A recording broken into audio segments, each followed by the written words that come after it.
मुजरिम हैं हम ही, उनके गुनहगार हम ही हैं। वक्त आए तो मरने को भी तैयार हम ही हैं। हम ये साफ कर देना चाहते हैं कि हुकूमतें हमारे मजहबी मामलात में मुदाखलत न करें, वरना हम लड़ेंगे और आखिरी दम तक लड़ते रहेंगे। लेकिन अफसोस के साथ ये कहना पड़ता है कि गुज़िश्ता कुछ अरसे से बिलखुसूस बाबरी मस्जिद, तलाक़ सलासा जैसे बहुत से मसलों पर फैसले के बाद ये तासुर आम हो रहा है कि अदालतें हुकूमतों के दबाव में काम कर रही हैं। उस वक्त तक ही सुप्रीम कहलाने का मुस्तहिक है जब तक आइन की पाबंदी करे।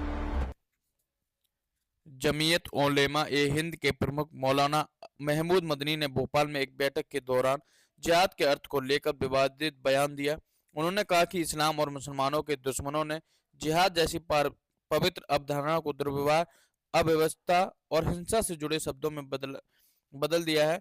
उन्होंने आगे कहा कि जब जब जुल्म होगा तब तब जिहाद होगा। उन्होंने लव जिहाद, लैंड जिहाद जैसे शब्दों के इस्तेमाल कर आपत्ति जताई। इसके अलावा उन्होंने न्यायपालिका पर भी सवाल उठाते हुए कहा कि बाबरी मस्जिद और 3 तलाक जैसे मामलों में आए फैसलों के बाद यह राय बन रही है कि अदालतें हुकूमत के दबाव में काम कर रही हैं और सुप्रीम कोर्ट अभी तक सुप्रीम कहलाने का हक रखता है जब तक वह संविधान पर अमल कर रहा है। सुप्रीम कोर्ट के वकील डॉक्टर AP सिंह ने महमूद मदनी के बयान को भड़काऊ बताया। उन्होंने दोनों मौलाना मदनी के बयानों ने, जिनमें मुसलमानों के खिलाफ भेदभाव और न्यायपालिका पर कथित सरकारी दबाव जैसे आरोप शामिल थे, साथ ही जिहाद की नई व्याख्या ने पूरे देश में एक तीखी बहस छेड़ दी है। विपक्षी दलों और अल्पसंख्यक समुदाय के कुछ सदस्यों ने कुछ हद तक समर्थन किया, जबकि सत्तारूढ़ दल और हिंदूवादी संगठनों ने इन बयानों को देश की शांति और सांप्रदायिक सौहार्द को बिगाड़ने की कोशिश बताते हुए कड़ी निंदा की। यह विवाद देश की राजनीतिक और सामाजिक चर्चा में एक संवेदनशील मुद्दा बना हुआ है। महमूद मदनी द्वारा जिस तरह से भारतीय न्यायपालिका पर आरोप लगाया जा रहा है वो पूर्णतः निंदनीय है।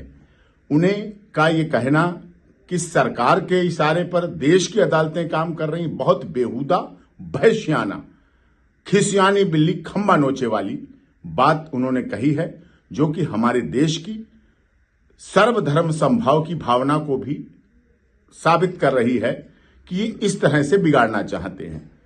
हमारी अदालतें निष्पक्ष हैं, निर्भीक हैं, निडर हैं, चाहे निचली अदालत ट्रायल कोर्ट से लेकर सुप्रीम कोर्ट तक। और उन पर ऐसे आरोप लगाना, ये तो वही बात हो गई जब उनकी बेल हो जाए तो सत्यमेव जयते, और उसके बाद ना हो जब उनके लोग आतंकवाद में पकड़े जाएं, जब डॉक्टर आतंकवादी बने, प्रोफेसर आतंकवादी बने, इंजीनियर आतंकवादी बने, जो इनके जुड़े हुए लोग आतंकवादी सिद्ध हो जाएं, तब उन्हें लगता है अदालतें जब पुलिस कस्टडी पे भेजें, रिमांड पर भेजें, NIA काम करें, तब इन्हें लगता है कि अदालतें सरकार के इशारे पे काम कर रही हैं। इसकी पूरी भर्त्सना है और ये कंटेम्प्ट ऑफ कोर्ट भी है। हमारे देश की अदालतों की अवमानना है, उनके आदर्शों की, उनकी न्यायप्रियता की, उनकी लोकप्रियता की, उनकी निष्पक्षता की भी आरोप लगाना है। ये भी देशद्रोह की तरह है।